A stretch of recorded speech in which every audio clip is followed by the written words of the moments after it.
3ல 175. ஷைத்தான் தான் தன் சகாக்களை கொண்டு இவ்வாறு பயமுறுத்துகிறான். ஆகவே நீங்கள் அவர்களுக்கு பயப்படாதீர்கள், நீங்கள் நம்பிக்கையாளராக இருப்பின் எனக்கே பயப்படுங்கள். அறிவு கொண்டு பயமுறுத்தினான், குழப்பத்தை உண்டாக்கிட்டு இருக்கான். இப்படி ஆயிருமா அப்படி ஆயிருமா.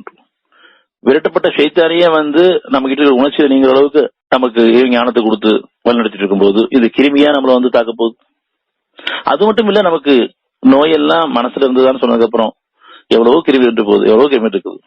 இது மற்றவங்க அச்சுறுத்தலுக்காக. யார் நிராச்சுட்டு இருக்காங்களோ, யார் அறிவு கொண்டு வாங்கணும், அவங்களுக்கு அவங்களுடைய வழியிலேயே இறைவன் அச்சுறுத்தலை ஏற்படுத்துறாங்க இல்லையா. இது நமக்குள்ள கிடையாது. அதனால நம்மள அது தாக்கவும் தாக்காது. அப்படி ஒரு சூழ்நிலை நமக்கு வராது. அப்படி என்னமோ நமக்கு வேண்டாம்.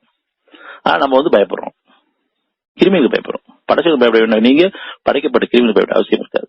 சாமானியம் இருந்தா கூட தொடர்ச்சியான செய்தியை கேட்கும் பொழுது நமக்கு பயம் வருது, கவலை வருது, குழப்பம் வருது. நம்மளும் அதை பின்பற்றலாமா? இது இந்த தற்காப்புக்காக கையும் காலையும் கழுவிட்டே இருக்கலாமா? கைகாலுக்கு தப்பு இல்லை, ஆனா இந்த சடங்கு எப்படி பண்ணக்கூடாது, சட்டனை எப்படி பண்ணணும். உங்களுக்கு உணவு எப்படி நீங்க கைகால் நல்லது, அது ஒரு நாளே சொல்லியிருக்கான். நீங்க கைகால் கழிக்குங்க, தூய்மையா வச்சுக்கோங்க. அந்த அடிப்படை செய்யறது தப்பு இல்லை. ஆனா இது இருந்து காப்பாத்திக்கலாம்னு கண்டிப்பா அது ஒரு காலம் முடியாது. மனசுல இருக்கிற உணர்ச்சியிலிருந்து காப்பாற்றப்படணும்னு சொன்னா இறைமத்துவனா மட்டும்தான். அது மட்டும் தான் பாதுகாப்பு. உணர்ச்சிகள் வேண்டாம். சைத்தான் அச்சுறுத்தலாம், பயமுறுத்தலாம். சைத்தான் தான் தன் சகாக்களை கொண்டு இவ்வாறு பயமுறுத்துகிறான். ஆகவே நீங்கள் அவர்களுக்கு பயப்படாதீர்கள், நீங்க நம்பிக்கையாக இருப்பின் எனக்கே பயப்படுங்கள். இறைவன் திரும்புது. இந்த மாதிரி சொல்ல நமக்கு வேண்டாம். மனசு கவலை வந்துச்சு, பயம் வந்துச்சு, குழப்பம் வந்துச்சு, விரக்தியில இருக்கிறோம்.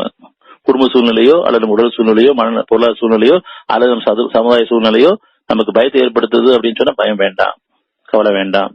இறைவன் நீங்க பயப்படாதீங்க, கவலைப்படாது. என்கிட்ட திரும்பினா அவன்கிட்ட திரும்பினா மட்டும் தான். சும்மா வார்த்தையை சொல்லி பயத்தை நீக்க முடியாது. இறைவன்கிட்ட பயத்தை நீக்கி கேட்கணும், சமாதானத்தை விரும்பணும், அமைதியை கேட்கணும், பாவங்கள் பண்ணி கேட்கணும்.